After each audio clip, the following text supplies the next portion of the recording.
എല്ലാവർക്കും അമ്മൂസവയിലേക്ക് ഒരിക്കൽ കൂടി സ്വാഗതം. അപ്പോൾ ഓണമൊക്കെ അടുത്തെത്തിയില്ലേ. ഞാനപ്പോൾ 2-3 ഓണ വിഭവങ്ങൾ ഇട്ടിരുന്നു. അത് നിങ്ങളെല്ലാവരും കണ്ടിരിക്കുമെന്ന് വിശ്വസിക്കുന്നു. അപ്പോൾ ഇന്ന് ഞാൻ ഓണ വിഭവത്തിൽ കാണിക്കാൻ പോകുന്നത് നിങ്ങൾക്ക് എല്ലാവർക്കും പ്രിയപ്പെട്ട ഒരു ഓണ വിഭവമാണ്. അത് ഓണക്കാലത്ത് മാത്രമല്ല, എല്ലാ കാലത്തും എല്ലാവരും ഉണ്ടാക്കാറുണ്ട്. മിക്ക സദ്യയിലും ഒഴിച്ചുകൂടാനാവാത്തൊരു വിഭവമാണ് നമ്മുടെ പുളിഞ്ചി. ചിലർ ഇഞ്ചിപ്പുളി എന്ന് പറയും, പക്ഷെ ഞങ്ങളൊക്കെ തൃശ്ശൂർക്കാർ പുളിഞ്ചി എന്നാണ് പറയും. അത് എങ്ങനെയാണ് ഉണ്ടാക്കാമെന്ന് ഞാൻ നിങ്ങൾക്ക് കാണിച്ചു തരാം. അതിന് ഗുണഗണങ്ങൾ വളരെയധികമാണ് പുളിഞ്ചിക്കുള്ളത്.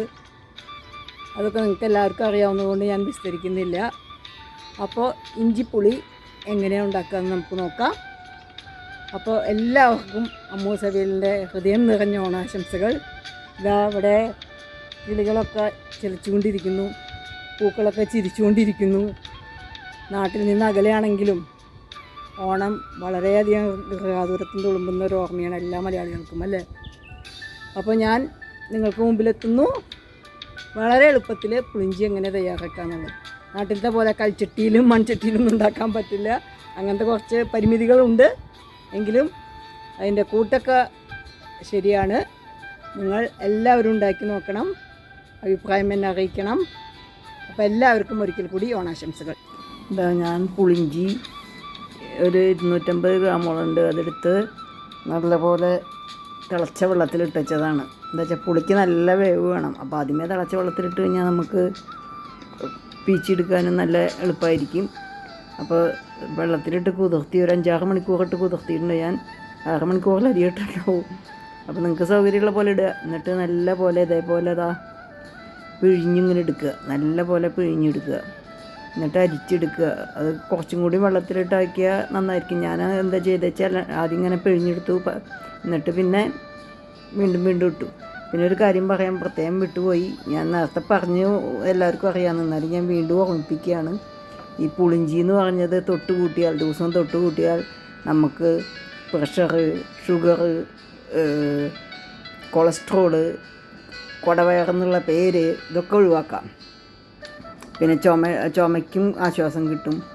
കുറച്ച് തൊട്ട് കൂട്ടുക, അല്ലാണ്ട് കോരി കുടിക്കുകയല്ല. ഇത് നല്ല പല ആരോഗ്യ ഗുണങ്ങളുള്ള കാര്യമാണത്. തടി കുറയും, ഇങ്ങനെയൊക്കെയാണ് പറയുന്നത്. പിന്നെ ഇഞ്ചിയുടെ ഗുണവും പുളിയുടെ ഗുണം ഉണ്ടല്ലോ. ഞാൻ അങ്ങനെ കുറച്ച് വെള്ളം ഒഴിച്ച് എടുക്കുക ചെയ്ത്. ഇനിയിപ്പോൾ നോക്കിക്കോളൂ, വെറും വെള്ളം പോലെ ആയിട്ടുണ്ടാവും. അതുവരെ ഞാൻ പിഴിഞ്ഞെടുത്തു. അതിൻ്റെ അർത്ഥം എന്താ വെച്ചാൽ അതിലത്തെ എല്ലാ സത്തും അതിൽ കിട്ടി എന്നുള്ളതാണ്. അപ്പം അങ്ങനെ ഇതൊക്കെ പിഴിഞ്ഞെടുത്തതിന് ശേഷം നമ്മൾ ബാക്കിയുള്ള ചേരുവകളൊക്കെ ചേർത്ത് നല്ല പോലെ തിളപ്പിക്കണം. അപ്പോൾ ബാക്കിയുള്ള ചേരുവകൾ എന്താ നിങ്ങൾക്ക് എല്ലാവർക്കും അറിയാം. പഞ്ചസാരയല്ലല്ലോ, ശർക്കര വേണം. ഞാനൊരു 150 ഗ്രാമിലധികം ശർക്കര എടുത്തിട്ടുണ്ട്. ശർക്കരയുടെ അളവ് നിങ്ങൾക്ക് കുറയ്ക്കുക നിങ്ങളുടെ ഇഷ്ടപ്രകാരം ചെയ്യാം.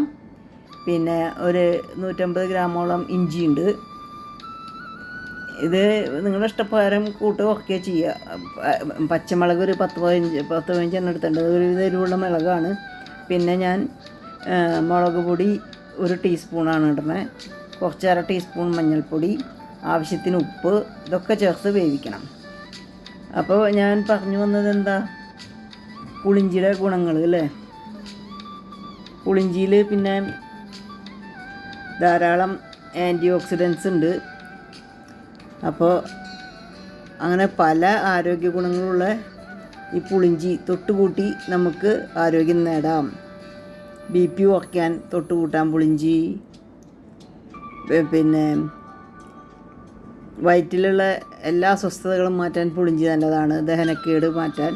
അതാണ് സദ്യയിൽ പുളിഞ്ചിയുടെ മെയിൻ അത്. ബാക്കിയുള്ള ഭക്ഷണമൊക്കെ കഴിച്ചിട്ട് ദഹനക്കേടുണ്ടായാൽ അത് മാറാനാണ് നമ്മൾ പുളിഞ്ചി തൊട്ടുകൂട്ടുന്നത്. പിന്നെ പായസം കഴിക്കുമ്പോൾ ചിലർ നാരങ്ങച്ചാറും പുളിഞ്ചിയൊക്കെ തൊട്ടുകൂട്ടി കഴിക്കും.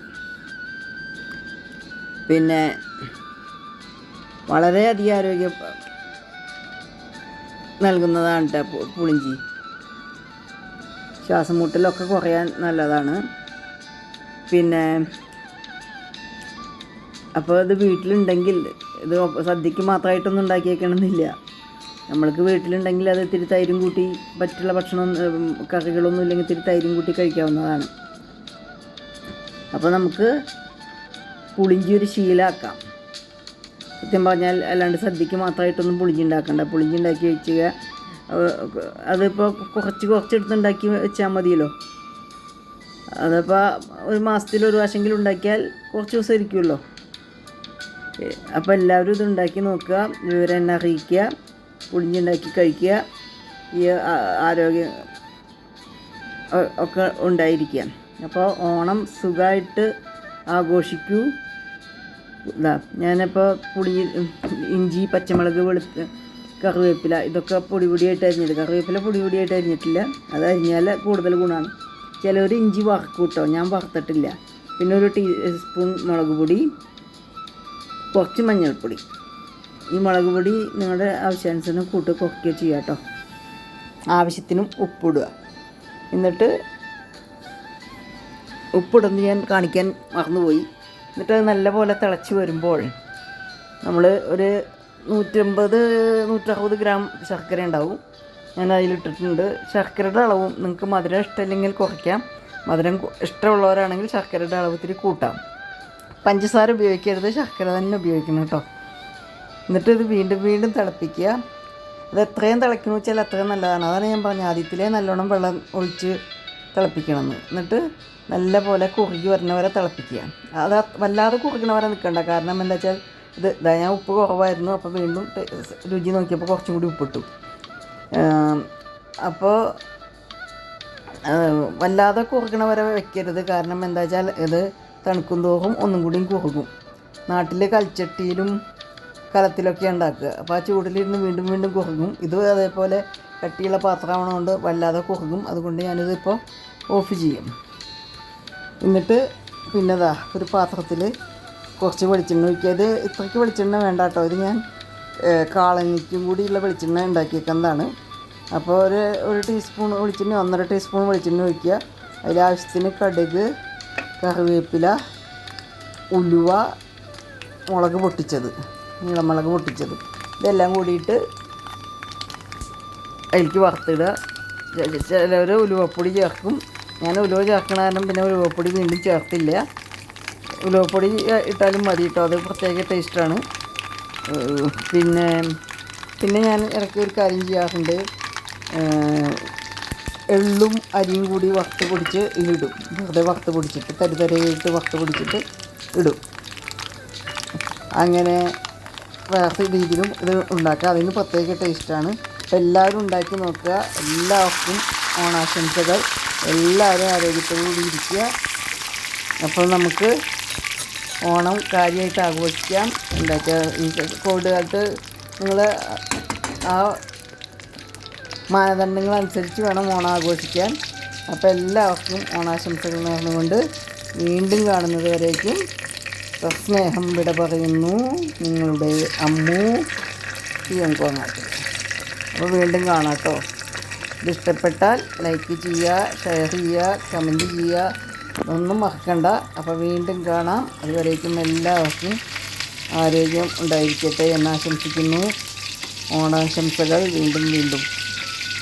അപ്പോൾ കാണാം. Okay, by.